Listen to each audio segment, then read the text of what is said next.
जहाँ जति पनि लडाइँ हुन्छन्, मर्ने त गरिबै हुन्छ। मर्ने सिपाही नै हुन्छ। लडाइँ लड्ने सिपाही हुन्छ। कहीँ आन्दोलन भयो भने नि सिधा सादा मान्छे मर्छन्। ठुल्ठुला आन्दोलन हुन्छन्, जनताका छोरछोरी मर्छन्। ठुला मान्छेहरू त्यसमाथि आफ्ना पोलिसी बनाएर आफ्नो राजनीतिक रोटी सेक्छन्। त्यस्तै ठुल्ठुला देशहरू लड्छन्, मर्ने त सिपाही हुन्छन्।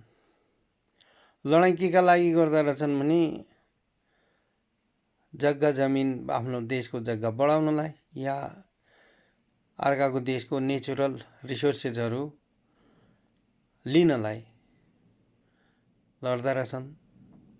आखिरकार लडाइँ पैसाको लागि नै हुँदो रहेछ। तर मर्ने त गरिबकै सन्तान हुन्। सिपाहीमा भर्ना हुन्छन्, लड्छन्। अब बाँच्नु पर्यो बेरोजगार मान्छेहरू, अनि सिपाहीमा भर्ना भएर जान्छन्, लडाइँमा जान्छन्, मर्छन्। मर्ने त फेरि गरिबै हुन्। ठुल्ठुला देशका ठुल्ठुला नेताहरू त अब मिटिङ गर्छन्, पोलिसी बनाउँछन्, लड्छन्, लडाउँछन्। अहिले युक्रेनलाई रसिया विरुद्ध लडाए युरोपियन युनियन र अमेरिका मिलेर। बीचमा नानाथरी गलफत गरे। सिज फायर पनि गर्नुपर्छ भन्ने कुराहरू गरे। अब एक किसिमले युक्रेनका राष्ट्रपतिलाई हकारी जस्तो गरे। हामी त्यसमा सहयोगी हुँदैनौँ भनेर अमेरिकाका राष्ट्रपतिले भने। अनि उनले चाहिँ अलिकति हप्काए जस्तो गरे। युरोपियन युनियनका अब नेताहरूले, युरोपीय देशका नेताहरूले, इङ्ल्यान्डका चाहिँ प्रधानमन्त्रीले सबैले युक्रेनको पिठ थपथपाए। हामी छौँ तपाईँको पछि, सहयोग गर्छौँ भने। अब उसै त सन्किएका थिए। युक्रेनका राष्ट्रपति जेलेन्स्की झन् सन्केर लड्न गए। लडाइँ चलिरहेकै छ। सिज फायर हुने स्थिति भएन। यताबाट नि मागहरू राखे, उताबाट नि मागहरू राखे। तर त्यो सिज फायर त एउटा नाटक रहेछ। अहिले नाटक हो भन्ने कुरा प्रमाणित भयो। किनभने लडाइँ चाहिँ अब चरम उत्कर्षतिर जान लाग्यो।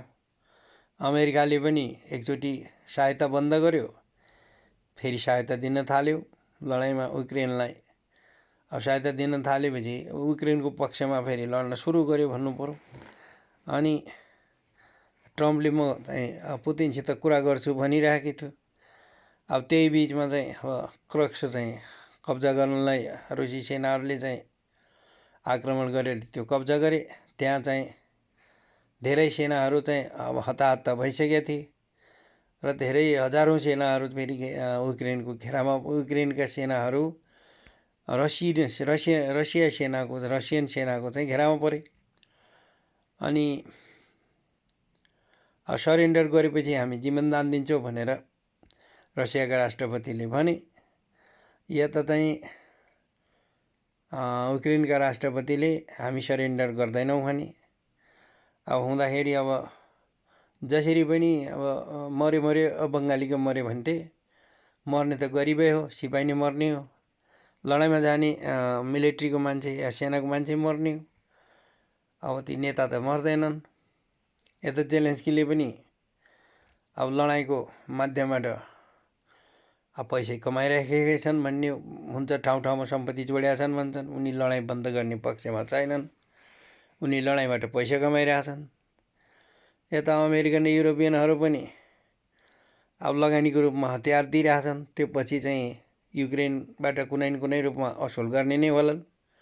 अब फोकटमा कसैले कसैलाई सहायता गर्दैन।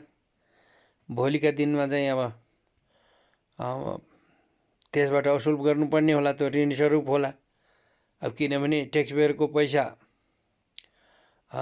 लिनलाई चाहिँ पहिला उसलाई सहायता दिन्छन्। त्यो पैसा चाहिँ हतियार कम्पनीलाई दिन्छन् उनीहरूले। ट्याक्सपेयरको पैसा लिएर हतियार कम्पनीलाई दिन्छन्। हतियार कम्पनीले हतियार पठाउँछ। आखिर आफ्नो हतियार कम्पनी पनि ठुल्ठुलाकै हुन्छन्।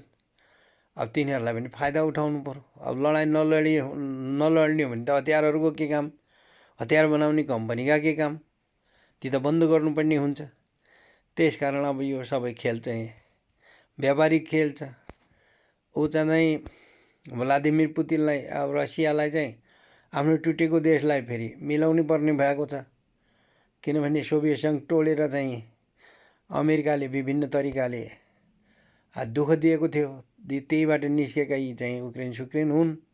तिनीहरूलाई पुनर्जोड्नु पर्छ, फेरि ल्याउनु पर्छ भन्ने चाहिँ रसियाको चाहिँ धारणा छ। यहाँ रसियाकोमा जो नेता आएका छन्, अब भ्लादिमिर पुतिन, उनले चाहिँ त्यो गरिरहेछन्। अब यही बिचमा विभिन्न स्वार्थहरूका बिचमा लडाइँ चाहिँ चलिरहेछ। लडाइँमा जति चले पनि मर्ने त सिपाही नै हो, फिल्डमा काम गर्ने मान्छे नै मर्ने हुन्। त के हुँदो रहेछ भने यो इन टोटलमा लडाइँमा अब मान्छेको ज्यानको कुनै पनि भ्याल्यु हुँदो रहन्छ, गरिबको जीवनको कुनै मूल्य हुँदो रहन्छ। गरिब मान्छेहरू अब सेना भर्ना हुन्छन्, सेना भरेर फिल्डमा गएपछि लडाइँमा अगाडि पर्छन्, मर्छन्। अब मरेछन्, कसैलाई भ्याल्यु छैन, कसैलाई मतलब छैन, मान्छे मरिरहेछन्। लडाइँ चाहिँ चरम उत्कर्षमा पुगिरहेछ, भयङ्कर स्थिति भइरहेछ। अब हुँदा भोलिको दिनमा अब लडाइँ फैलिँदै जाने हो भने भोलि आणविक हतियारमा पनि हात पुग्न यिनीहरूको नपुग्ला भन्न सकिँदैन। भोलि आणविक हतियारसम्म हात पुगेपछि अब ती पनि बनाएकै छन् त, पड्काउनलाई बनाएको त होलान्, थन्क्याउनलाई बनाएको त होइनन्। हुन त त्यो देखाउनलाई मात्रै बनाएका हुन् भन्ने हो, र त्यो चाहिँ अब चलाउन पाइँदैन भन्ने पनि हो। त्यो अन्तर्राष्ट्रिय एउटा समझदारी हो। तर त्यसैमा कुनै पनि सन्काहा त्यस्तो निस्क्यो। अब लडाइँ परेपछि अब झगडामा कसको हात कहाँ पुग्छ र को कसरी सन्किन्छ भन्ने कुरा हुन्छ। अब यो सन्किएपछि त मान्छे नै हो, मान्छे पनि भोलि अब आफूलाई पनि सिद्ध्याउने, अरूलाई पनि सिद्ध्याउने बाटोतिर पनि लाग्न सक्छन् कोही। त्यो अवस्था नि हुनसक्छ। त्यो हुँदाखेरि शान्तिका बाटाहरू सबैतिरबाट बन्द भए। अब अमेरिकाका नयाँ राष्ट्रपति डोनाल्ड ट्रम्पले म शान्ति गर्छु, एक हप्तामै शान्ति मिलाउँछु भन्थे। तिनले पनि खालि हल्ला मात्रै भयो, तिनको भने पनि मानेनन्, तिनले सकेनन्, वा तिनले नाटकै गरेका हुन सक्छन्। हुनसक्छ त्यो सिज फायरको एउटा नाटकै थियो। अब त्यो सत्य थिएन कि उनले शान्ति गर्छु भन्ने कुरा सत्य थिएन। त्यो पनि एउटा राजनीतिक प्रोपोगन्डा हुनसक्छ, थियो होला, राजनीतिक प्रोपोगन्डा थियो होला सायद। अब त्यसलाई पनि त्यो पनि नाटकमा परिणत भयो। अब शान्तितिर शान्ति सम्झौता भन्ने भन्दा पनि लडाइँ चाहिँ चरम उत्कर्षमा पुगिरहेछ। अब के हुने हो थाहा छैन। भोलिका दिनमा योभन्दा पनि दुःख हुने स्थिति छ। तर लडाइँ यसरी रह्यो भने अब यता चाहिँ युरोपियन युनियन र युरोपका मान्छे, अब भनौँ न इङ्ल्यान्डले पनि सबै मिलेर 50,000 सैनिक चाहिँ पठाउने, युक्रेनमा पठाउने भनिरहेछन्। उताबाट चाहिँ रसियाले पनि पहिलाको भन्दा आक्रमणहरू अगाडि झन् तेजीका साथ बढाइरहेछ। अब यताबाट नि सेना पठाउने भनिरहेछन्। अब हाम्रा देशका नेपालका मानिसहरू पनि केही रसियामा भर्ना भएका छन् आर्मीमा, केही युक्रेनमा भर्ना भएका छन्। अब गोर्खा आर्मीमा इङ्ल्यान्डमा गएका मान्छेहरूलाई पनि इन्फेन्ट्रीबाट झिकेर आर्टिलरीमा हालेर त्यहाँ पठाउने भन्ने कुरा पनि सुन्नमा आएको छ। अब जताबाट पनि मर्ने त गरिबै हो। अब यहाँबाट अब बेरोजगारीको बाध्यताले यहाँ केही गर्न खान नपाएर अब भनौँ न मान्छे विदेश बसेर एउटा नोकरीको रूपमा काम गरेका भए पनि अब त्यहाँ अराएको पराएको त गर्नु पर्यो। त्यहाँको त त्यहाँ अनुसार, त्यहाँको पोलिसी अनुसार काम गर्नै पर्यो। अब पर्ने त पर्ने भयो। अब त्यो त लडाइँमा परेपछि के हुन्छ भोलिको दिनमा केही भन्न सकिँदैन। आखिर जताबाट पनि अब मर्ने चाहिँ गरिबै रहेछ भन्ने कुरा प्रमाणित भयो। अब यता चाहिँ जेलेन्स्कीले पनि लडाइँको नाममा सम्पत्ति जोड्ने भए, हतियार बेच्ने कम्पनीहरूले पनि जसरी पैसा कमाउने भए। अब मरे त गरिबै मर्ने भयो। अब गरिबको केही मतलब, गरिबको जीवनको केही मतलब रहेनछ। अनि फलो युज एन्ड फर्गेट गर्दा रहेछन्।